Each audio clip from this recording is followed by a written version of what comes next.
Part of the new political changes that David Cameron was talking about, and to discuss that further, I'm joined in Westminster by Phillip, Blond, who is a former policy advisor to David Cameron, and also from Washington by Niall Stanage, the associate editor at The Hill. Hello to both of you. Hi. Phillip, let's talk to you first. David Cameron said that he wants to be optimistic about the future, but do you think he's right to be? No, in short. I think things are going to get a lot worse before they get any better. I think what was remarkable about this speech, it's actually a very clever speech, and you kind of read it and you think, goodness me, how can a man who grasps this make the mistakes that he has made for so long? I mean, he said, and I thought it was very wise, that, you know, unless we solve the economic problems, we'll get extremist parties of the left. Unless we solve the cultural problems, we'll get extremist parties of the right. So his diagnosis is there, but he also said we can't stick our head in the sand and do the same old thing, but that's what he did. He never created a radical offer that was big enough or extreme enough for those who've lost out to actually think they had a stake in the world. And he himself was an advocate of extreme cultural change, be it from, you know, same-sex marriage through to kind of mass migration. So these changes that he now kind of recognises and decries were actually ones that he himself was either indifferent to or helped instigate or helped create. So it's very much a sense there of a man who wasn't equal to the analysis that he had. And I think that's the tragedy of the man. And I think there was no necessity to call a referendum.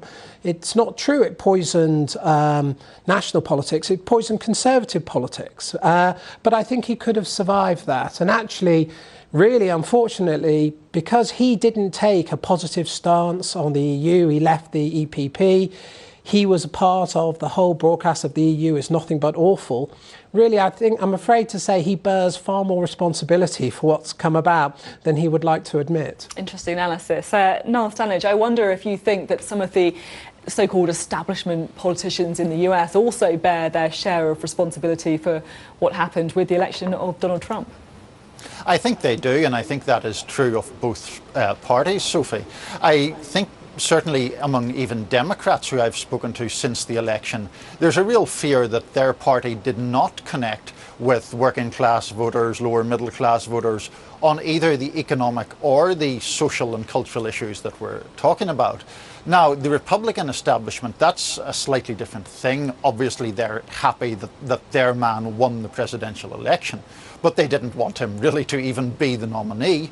And I think Trump, connected with this sort of visceral sense of dissatisfaction much better than any of the more establishment candidates in that race.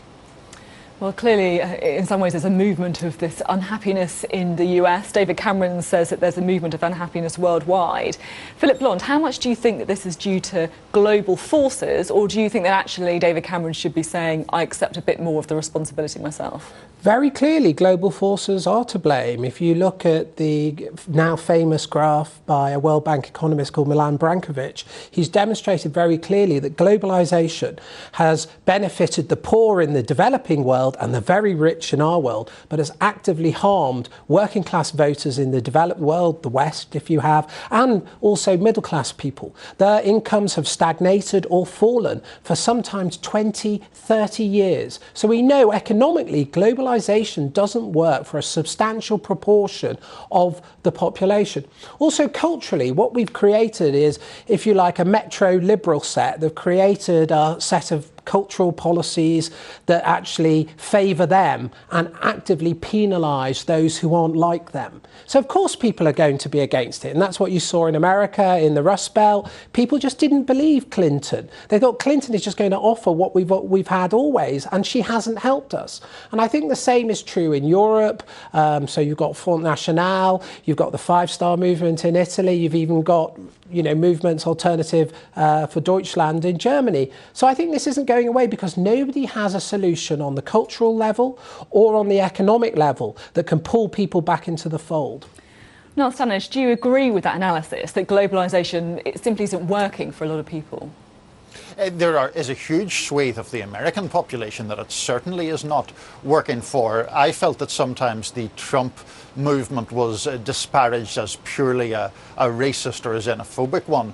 There are, in fact, very genuine economic concerns. There are people in all of these states that swung the election, Ohio, Pennsylvania, Michigan, who have got a very raw deal from globalization.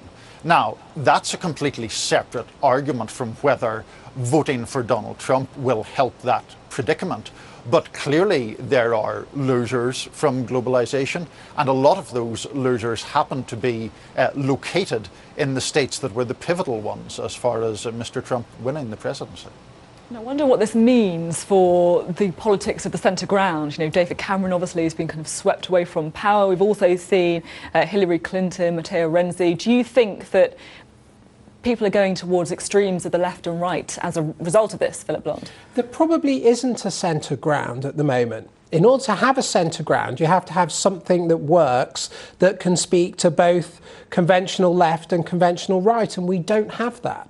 What we're seeing now is across the world, across the Western world, is deglobalization. We're retreating into nationalism of either a weak or a relatively strong sort. Even Donald Trump, in a way, is clearly an economic nationalist. I mean, he's arguing for tariffs, massive new tariffs on both Mexico and China. So there is an attempt, a radical attempt, to try to create a new, let's look after our own policy. But the trouble is there's no evidence that that will work, and in many ways it may get worse. So for instance, UKIP, Brexit et al. Want to escape the EU and go out to the world, but they're leaving something that has massive tariff barriers on agricultural imports, for example, and other imports. And going global will only make things worse if there are no barriers at all for the very people who voted for Brexit. So the solutions, and here I completely agree with you, the solutions are likely to make things worse. Now, Stanish, a final quick thought from you. Donald Trump's elected on this wave of populism. Do you think he's going to find it a bit harder once he's in the governing seat? I do, absolutely, because a lot of the trends that we have been talking about for the past few minutes are not easily solvable. And I think that, you know, something like globalization, certainly that has depleted employment. So too has something like automation, which is not reversible.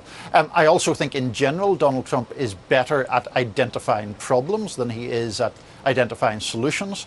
And once the euphoria for his supporters passes, I think they might find a reality that is rather less pleasant or optimistic than they might have hoped. OK, Niall Stanage, Phillip Blond, thanks very much for your analysis.